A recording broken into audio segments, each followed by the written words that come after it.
Hi, I'm Bob Klein from Los Angeles. Pursuing your earlier comments on sigmas from a different angle, the conventional wisdom in the investment world is that an investment's risk can be measured by the volatility of the price of the investment in the marketplace. To me, this approach has it backwards, since changes in price are determined by the changes in the opinions of investors in the marketplace. Why would a rational investor substitute the opinions of the marketplace as reflected in the volatility of the price for his own assessment of the risk of the investment? And consultants take this idea further by tracking the volatility of a portfolio manager's results in an attempt to measure risk. So could you guys expand on your thoughts on this? Yes, volatility does not measure risk.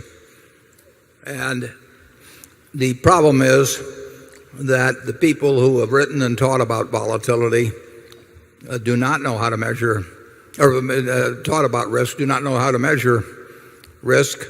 And the nice thing about beta, which is a measure of volatility, is that it's nice and mathematical and wrong in terms of measuring risk. It's a measure of volatility, but past volatility does not determine the risk of investing. I mean, actually take it with farmland. Here in 1980 or in the early 1980s, farms that sold for $2,000 an acre went to $600 an acre.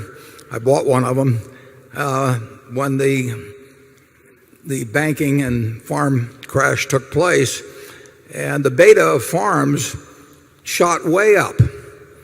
And according to standard economic theory, market theory, I was buying a much more risky asset at $600 an acre than the same farm was at $2,000 an acre.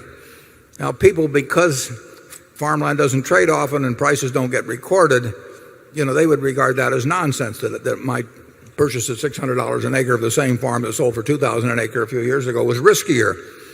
But in stocks, because the prices jiggle around every minute, and because it lets the people who teach finance use the mathematics they've learned, they have, in effect, they would explain this away a little more technically, but they have in effect translated volatility into all kinds of past volatility in terms of all kinds of measures of risk. And it's nonsense. Risk comes from the nature of certain kinds of businesses.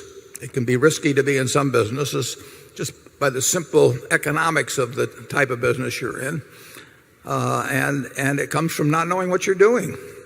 And it is, if you understand the economics of the business in which you are engaged, and you know the people with whom you're doing business, and you know the price you pay and is sensible, you don't run any real risk. And I don't think Charlie and I, certainly at Berkshire, I don't think we've ever had a permanent loss in marketable securities that was, what, 1% maybe? 0.5% of net worth. I made a terrible mistake in buying Dexter Shoe, which cost us a significantly more than 1% of net worth, where I bought an entire business then. But I was wrong about the business. It had nothing to do with the volatility of shoe prices or leather or anything else. It just was wrong. But in terms of marketable securities, I cannot recall a case where we've lost. I mean, we've done a lot of things in securities that had a very high beta. We've done a lot of things in securities that had a low beta. It just, the whole development of volatility as a measure of risk, it's really occurred in my, and it's been very useful for people who wanted a career in teaching, but it is not, we've never found a way for it to be useful to us. Charlie? Well, it's been amazing that both corporate finance and investment management courses, as taught in the major universities, we would argue it's at least 50% twaddle. And yet these people have very high IQs. One of the reasons we've been able to do pretty well is that we early recognized that very smart people do very dumb things, and we tried to figure out why. And we also wanted to know who so we could avoid them. And